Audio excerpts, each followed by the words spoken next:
नमस्कार, मैं मनीष आनंद और आप देख रहे हैं जनहित न्यूज दरभंगा। विशेष संवाददाता नासिर हुसैन की एक रिपोर्ट।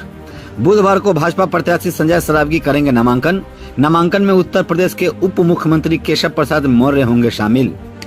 दरभंगा बिहार विधानसभा चुनाव को लेकर दरभंगा नगर विधानसभा क्षेत्र से एनडीए प्रत्याशी संजय सरावगी द्वारा आज नामांकन कार्यक्रम की तैयारी को लेकर प्रेस वार्ता को संबोधित करते हुए संजय सरावगी जी ने कहा कि आज मुझे भाजपा के नेतृत्व में दरभंगा नगर विधानसभा से लगातार छठी बार एनडीए का प्रत्याशी बनाया गया है।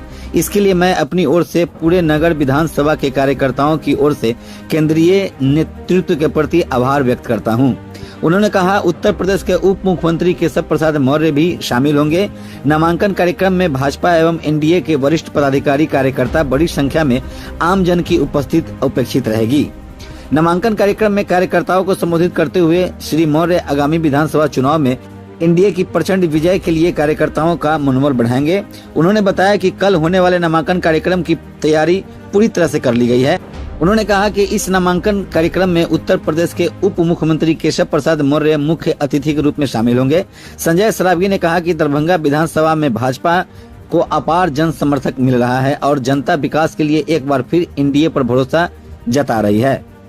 कार्यकर्ताओं से अपील की है कि वे अधिक से अधिक संख्या में नामांकन कार्यक्रम में पहुंचकर और भाजपा के विजय संकल्प को सशक्त करें। उन्होंने संपूर्ण दरभंगा नगर विधानसभा के आम नागरिकों से भी अधिक से अधिक संख्या में नामांकन कार्यक्रम में भाग लेने की अपील की है। विधानसभा प्रभारी मुकुंद चौधरी, जिला उपाध्यक्ष राजू तिवारी, जिला महामंत्री संतोष पोद्दार, हिंदुस्तान अवाम मोर्चा के नेता आर.के. दत्ता, मुकुंद चौधरी, जिला मीडिया प्रभारी भाजपा दरभंगा पश्चिम विधानसभा संयोजक लक्ष्मण कासेकर उपस्थित थे। शीर्ष नेतृत्व को, एनडीए के शीर्ष नेतृत्व को बहुत बहुत आभार और धन्यवाद प्रकट करना चाहता हूँ। मुझे भारतीय जनता पार्टी के प्रत्याशी के रूप में राष्ट्रीय जनता गठबंधन समर्थित प्रत्याशी के रूप में दरभंगा सदर विधानसभा से पुनः प्रत्याशी निर्वाचित किया है और छठी बार मैं कल नामांकन करने जा रहा हूं। सुबह 10 बजे जो राज कैंपस है, जहां से लगातार मैं 5 बार नामांकन यात्रा के लिए निकला हूं, छठी बार भी राज कैंपस से मनोकामना मंदिर से मैं नामांकन यात्रा के लिए निकलूंगा। शहर भ्रमण करने के बाद एक सभा, क्योंकि इस बार पहली बार चुनाव अधिकारी नगर आयुक्त, तो नामांकन मेरा नगर निगम में होना है। तो नगर निगम के बगल में ही एक मैदान है +2 मारवाड़ी उच्च विद्यालय का, उसमें एक सभा भी रखी गई है जिसमें उत्तर प्रदेश सरकार के उप मुख्यमंत्री केशव प्रसाद मौर्य जी, कई मंत्रीगण, कई एनडीए के और भारतीय जनता पार्टी के नेतागण उस सभा को संबोधित करेंगे। तत्पश्चात मैं नगर निगम में अपना नामांकन दाखिल करूंगा। और निश्चित रूप से जो हवा है पूरे बिहार में, मिथिला में और दरभंगा में, जो बिहार सरकार ने काम किया या केंद्र सरकार ने जो काम किया वो अभूतपूर्व है। और जो नीचे हम लोग आम जनता के बीच में जो देख रहे हैं, पिछली बार एक कसक रह गई थी। दरभंगा जिले में 10 विधानसभा में 9 विधानसभा एनडीए जीता था और जो हम लोग देख रहे हैं आम जनता का आशीर्वाद, मुझे लगता है वो भी कसक दूर हो जाएगी। 10 में 10 इस बार एनडीए जरूर जीतेगा। आप सभी लोगों को मैं आमंत्रित भी करना चाहता हूँ कि आप आइए कल सुबह 10 बजे मनोकामना मंदिर में, और कल ही मैं नामांकन करूंगा। क्या कुछ वजह रही कि इतना लेट नाम आया सामने? नहीं, कोई लेट नहीं है। हर बार चौथे चरण में, तीसरे चरण में दरभंगा, इस बार पहले ही चरण में है। तो भारतीय जनता पार्टी ने जो सूची जारी की है, 71 उम्मीदवारों की आज सूची जारी की है, उसमें मुझ पर भी पुनः विश्वास प्रकट करते हुए मुझे भी प्रत्याशी चुना। और अभी तो 17 तक नामांकन है। आज तो 14 तारीख है, 15, 16, 17 दिन बचे। तो आप लोग सब लोग कल आमंत्रित भी हैं और तो जनसभा होने वाली है मारवाड़ी उच्च विद्यालय +2 विद्यालय के पास। केशव प्रसाद मौर्य जी, हमारे माननीय सांसद गोपाल जी ठाकुर जी और भी कई नेता उसमें रहेंगे। तो आप सब लोग वहाँ भी इस बार जीत का क्या रुझान रहेगा? तो आप लोग खुद जानते हैं, सब लगातार आप लोग खुद जमीन पर हैं, धरातल पर हैं। आम लोगों की आवाज लोकतंत्र के चौथे स्तंभ के रूप में आप लोग खुद जानते हैं, मुझे इसमें बताने की आवश्यकता नहीं। इस बार क्या मुद्दा रहेगा जो लोगों के विकास, मन में- विकास और केवल विकास। विपक्ष जाति संप्रदाय के नाम पर, और एनडीए विकास, विकास और केवल विकास। हम लोग विकास के लिए ही जाने जाते हैं। माननीय प्रधानमंत्री जी के नेतृत्व में बिहार और दरभंगा का जो काम हुआ है, मिथिला मखाना मोड़ से लेकर एयरपोर्ट से लेकर क्या नहीं हुआ मिथिला के लिए। एक्सप्रेस हाईवे दरभंगा में खत्म हुआ। माननीय मुख्यमंत्री जी के नेतृत्व में जो बिहार का विकास हुआ, आपको तो याद होगा। जो पुराने लोग हैं, जहाँ मैं खड़ा हूँ यहाँ से DMCH है 2 किलोमीटर, कितना बार टेम्पो लटता और पलटता था, आप लोग खुद जानते हैं। तो ये मांग अभी से लहरियासराय जाने में 12 किलोमीटर में 1.5 घंटा लगता था। यहाँ से कुशेश्वर स्थान और बहरी जाने में 4 घंटा लगता। और आज आधारभूत संरचना के मामला हो, सड़क का मामला हो, शिक्षा के क्षेत्र में, स्वास्थ्य के क्षेत्र, रोजगार के क्षेत्र में, सभी क्षेत्र में बड़ा काम हुआ है।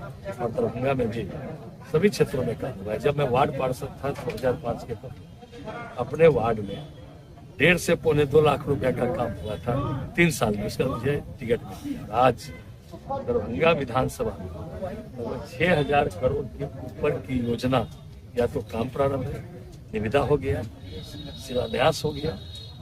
ये है नया दौर, एनडीए का दौर। आज 13 किलोमीटर का 1862 करोड़ की लागत से एलिवेटेड रोड का शिलान्यास हो चुका है। 3 तालाब का सौंदर्यीकरण, एकीकरण का शिलान्यास हो चुका है। 6 ROB का निर्माण हो रहा है। 272 करोड़ की लागत से स्टॉर्म वाटर ड्रेनेज का काम प्रारंभ है। आज तारामंडल जाके देखिए, आपको लगेगा नहीं कि हम बिहार में ऐसा आधुनिकतम तारामंडल बना है। मुक्ति धाम आज जाके देखिए, मुक्ति धाम बना है। आज DMCH 1800 बेड का 1462 करोड़ की लागत से आधुनिकतम DMCH का अपग्रेडेशन हो रहा है। एम्स का निर्माण कार्य प्रारंभ है। मखाना बोर्ड माननीय प्रधानमंत्री जी ने आज क्या से कहां से कहां पर लगभग 350 योजनाएं दरभंगा की सड़क और नाले की स्वीकृत, बहुत सा काम प्रारंभ हो गया, शिलान्यास हो गया। कहां से कहां दरभंगा आज पहुंचा है। और जल जमाव और सड़क जाम, ये छोटी मोटी समस्या है, क्योंकि 272 करोड़ का स्टॉर्म वाटर ड्रेनेज का काम चल रहा है। जो 72 किलोमीटर नाले का निर्माण है, जहां तहां गड्ढा हो रहा है, नाले का निर्माण हो रहा है, तो नेचुरली कहीं कहीं से पानी का जमाव होगा, लेकिन तुरंत निकल भी रहा है। वो दिन भी मुझे याद है जो 15 दिन, 20 दिन, 25 दिन तक पूरा शहर पानी से भरा रहा। आबादी बढ़ी, वाहन बढ़े, जिसके कारण सड़क जाम की समस्या हो रही है। उसका भी हम लोगों ने निदान। 6 ROB पूरे बिहार में, पटना को छोड़ के पहला शहर है दरभंगा, जहाँ 6 रेल ओवर ब्रिज में हाथ लगा हुआ है। जाम की समस्या का परमानेंट निदान के लिए 13 किलोमीटर का 1862 करोड़ की योजना का 13 किलोमीटर का एलिवेटेड रोड, नीचे भी सड़क, ऊपर भी सड़क, और इसको हम लोग एक्सप्रेस वे से जोड़ रहे हैं कर्पूरी चौक से आमस दरभंगा को। आने वाले समय में जो जाम की समस्या पूरे देश में, क्योंकि वाहन बढ़ रहे हैं, आबादी बढ़ रही है, लेकिन इसका निदान हो रहा है कि नहीं, इसके निदान पर काम हो रहा है कि नहीं, वो आप लोग जानते हैं। ऐसा कुछ काम है जो आपको लग रहा है कि इस बार जीतने के बाद इस काम को किया जाएगा? मैंने आगे का 5 साल का एजेंडा सेट ये कर दिया कि आप लोग सब लोग जाने, कहीं कहीं जल जमाव की समस्या है, वो निकल जाता है पानी, तो परमानेंट जल जमाव नहीं है दरभंगा। जल जमाव की स्टॉर्म वाटर ड्रेनेज का काम चल रहा है। शहर थोड़ा बहुत जाम रहता है, सारा एग्जामिनेशन मेन रोड पर एग्जामिनेशन सेंटर से, उसके लिए सिर्फ 6 ROB और 1862 करोड़ का 13 किलोमीटर का एलिवेटेड रोड सड़क चौड़ी। तो यही सब काम जो हमने राशि दे दी, हम लोगों की सरकार ने राशि दे दी, शिलान्यास हो गया और योजनाएं स्वीकृत हो गई। इसी को आगामी 3 साल में हम लोग काम पूरा करेंगे। और शिक्षा के क्षेत्र में तो बहुत काम है। क्या हालत था 2005 के बाद? 15 साल में एक भी इंजीनियरिंग कॉलेज नहीं खुला, एक भी पॉलिटेक्निक कॉलेज नहीं खुला, एक भी मेडिकल कॉलेज नहीं खुला। आज पूरे बिहार में 16 प्रत्येक जिला में आज जो है इंजीनियरिंग कॉलेज है। प्रत्येक अनुमंडल में पॉलिटेक्निक कॉलेज है। दरभंगा में तारामंडल है, दरभंगा इंजीनियरिंग कॉलेज चालू हुआ। आज अस्पताल जाके देखिए डीएमसीएच 2005 के पहले क्या हालत था, बेड पर घुसते रहते थे। आज देश में बिहार सबसे ज्यादा निःशुल्क दवाई बांट रहा है। आप जाके हमारा इमरजेंसी देखिए, हमारा सर्जिकल वार्ड देखिए, 1400 करोड़ से जो 1800 बेड का आधुनिकतम अस्पताल बन रहा है। दरभंगा सदर प्रखंड के सारा मोहम्मद पंचायत में कैंसर अस्पताल बना, सीधे कैंसर का मरीज वहां जा रहे हैं। तो कहां से कहां दरभंगा पहुंच गया। आम जनता इस काम को देख रही है। 2005 से पहले 6900 रुपया जो है, 7200 रुपया पूरे बिहार का पर कैपिटा इनकम, आज 69,000 हो गया। कहां से कहां दरभंगा बढ़ रहा है, लेकिन सारी समस्याओं का निदान नहीं हुआ। जो समस्या बात उसका भी समस्या का निदान हम ही लोग करेंगे, चाहे महिला सशक्तिकरण के लिए हो, चाहे गरीब कल्याण की योजना हो, चाहे किसानों के लिए हो, चाहे युवाओं के लिए हो।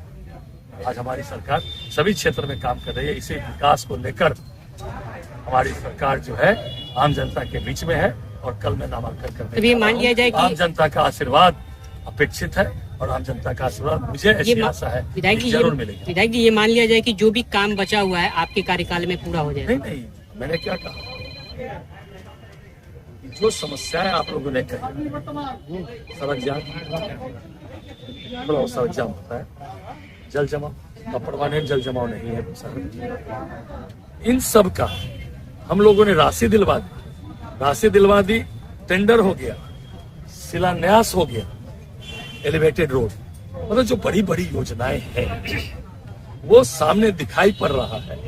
और वो आने वाले समय में ये सब काम जो है, चाहे वो जल जमाव के स्टॉर्म वाटर मैनेजमेंट, ये सब जो है आने वाले समय में 3 साल में पूरा हो जाएगा, क्योंकि हमने इसमें राशि भी दिलवा दी, आवंटन हो गया, आवंटन शिलान्यास हो गया। तीनों तालाब हमारा है, हराई, दिग्गी, गंगा सागर, मिर्जा खा तालाब है। चारों के सौंदर्यीकरण के लिए 100 करोड़ से ऊपर की राशि स्वीकृत हो गई, शिलान्यास हो गया। 3 तालाब, हराई, दिग्गी, गंगा सागर के एकीकरण, ये एकीकरण हो जाएगा। ये पूरा टूरिस्ट हब बनेगा 25 करोड़ की लागत से। अररिया संग्राम में जो खादी बना हुआ हमारे मोहनपुर में, अभी हमने 8 दिन पहले 25 करोड़ की लागत से खादी मॉल का, और वहाँ म्यूजियम बनेगा गांधी जी का, और वहाँ तालाब का सौंदर्यीकरण होगा, उसका भी शिलान्यास होगा। तो यही सब काम को लेकर जो हमने काम के लिए करें, सबको विकास कामों का, केवल आपने पूछा कि एजेंडा क्या होगा, विकास, विकास और विकास। उन लोग का एजेंडा है जातिवाद और संप्रदाय, कैसे सांप्रदायिक ध्रुवीकरण किया जाए। इसी के लिए यहाँ प्रधानमंत्री जी के माता जी को गालियां पड़ी गई, अपशब्द कहा गया, जो प्रधानमंत्री जी हम लोग के आइकॉन थे। आज ये सर का इनका कहाँ चला गया। ये असर के माध्यम से ये जो रोहिंग्या बांग्लादेशियों का नाम जुड़वाना चाहते थे, मुद्दा खत्म हो गया।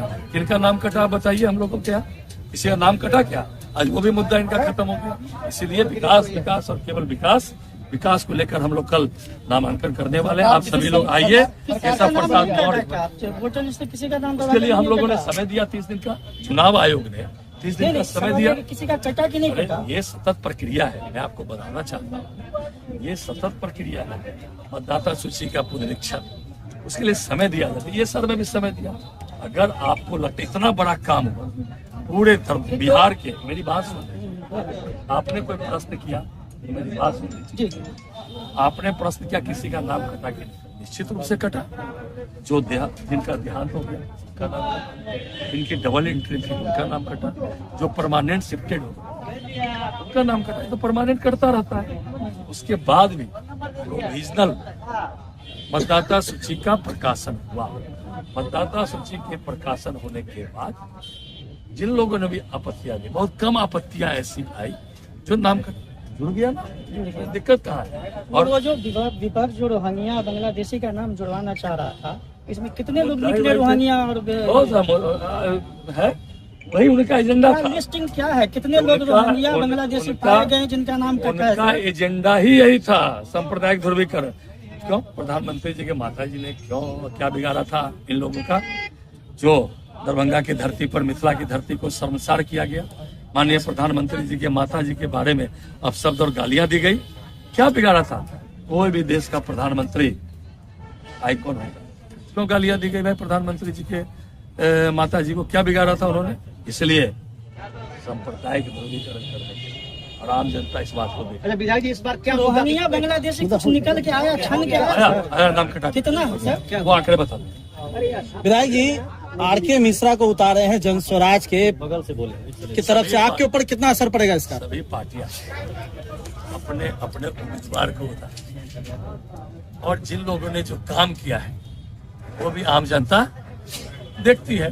लोग अपने अपने एजेंडे को लेकर जनता के बीच में जाएंगे, चाहे वो आदमी आरके मिश्रा जी, चाहे बाकी उम्मीदवार जो आने वाले हैं या जो हो चुके हैं, आम जनता तय करती है। आपके पार्टी के काफी सारे समर्थक सोशल मीडिया में आपको लेकर के इशारों में कमेंट किए हैं कि अगर हुआ पुराना तो हम पता नहीं अब किनके सारे की बात कर नहीं, आपको मालूम ही होगा बेहतर से। मुझे तो एनडीए ने उम्मीदवार बनाया है। एनडीए के भारतीय जनता पार्टी, हम 5 पांडव हैं, 5 पांडव के एक समर्थक का मुझे समर्थन है और साथ ही आम जनता का समर्थन। सर मैथिली ठाकुर भी उम्मीदवार होने वाली थी, नहीं हुआ। वो तो पार्टी तय करेगी। सर भाजपा ने आपको पुनः टिकट दिया, इस बीच कई प्रत्याशी भी भाजपा से थे, तो क्या मन में कुछ खटक थी इस बीच में? देखिए हम लोग को क्या काम करना है, क्या भारतीय जनता पार्टी तय करना, मुझे क्या करना, हम लोग खुद नहीं तय करते कि मुझे क्या काम करना है। ये पार्टी तय करती है मुझे क्या काम करना है। पार्टी ने राष्ट्रीय जनतांत्रिक गठबंधन जो कार्य दिया उस कार्य को लेकर सभी कार्यकर्ताओं को काम देती है पार्टी, सभी कार्यकर्ता काम करते हैं।